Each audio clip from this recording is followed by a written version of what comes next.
Jared and his lovely wife Jen were kind enough to allow me to join them on a little side sojourn over to Amsterdam. So, we're heading to Amsterdam, and there's the British con, the UK con, or the Germany one, one of those cons is coming up right then.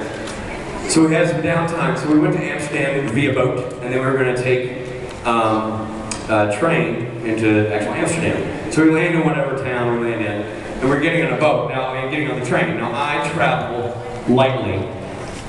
Maybe because I'm efficient, maybe because I'm 5'8", and so my stuff just doesn't take up as much space as other people's stuff. But for whatever reason, I had one bag to his 4. And there was 2 of them, granted, there was 2 of them. But we were huffing these bags. I think I had a guitar up into it. I was making it very difficult. Anyway, so we were huffing these bags onto the train.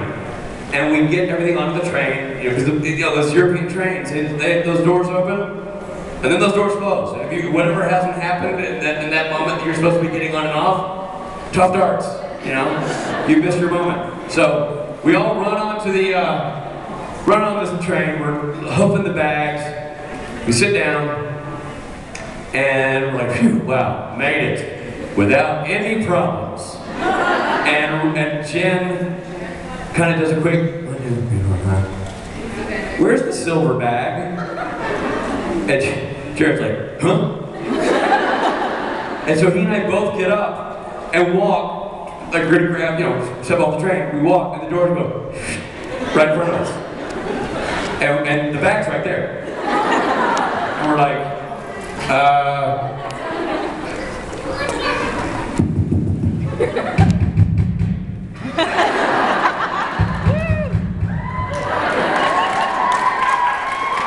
we're knocking, and we're getting attention, and there's a guy on the platform, a train worker, and he's walking by, and Jared gets his attention and points to the bag like, that's our bag! That's our bag! And he looks at the tag, and he looks up at Jared and like, yes, that's it, that's our bag. And he goes,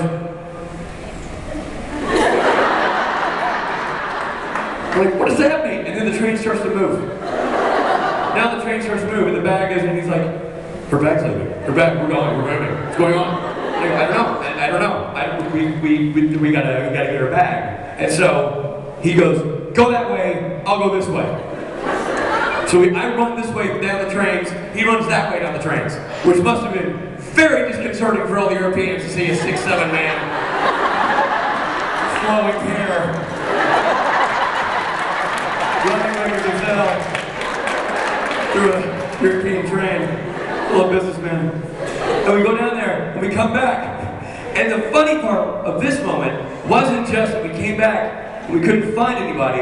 I ended up going to the end of the train that was the back of the train, so I was like, okay, this isn't going to be anybody here anyway, so this is pointless. So I run back to the spot, and Jared comes back, and it's like a second. Now we're in emergency 2. We're in emergency level 2, because he realizes, like, there's no one driving the train.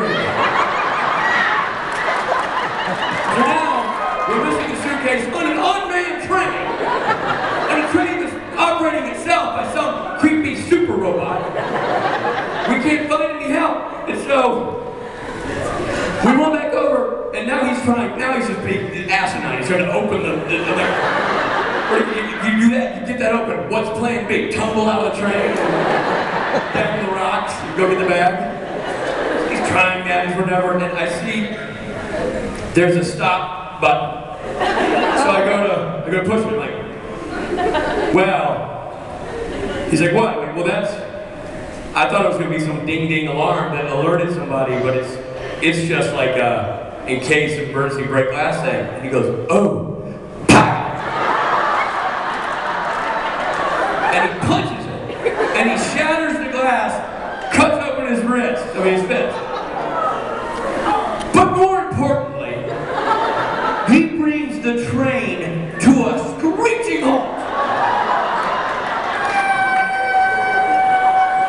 Everybody, like every businessman at the place, is like, large.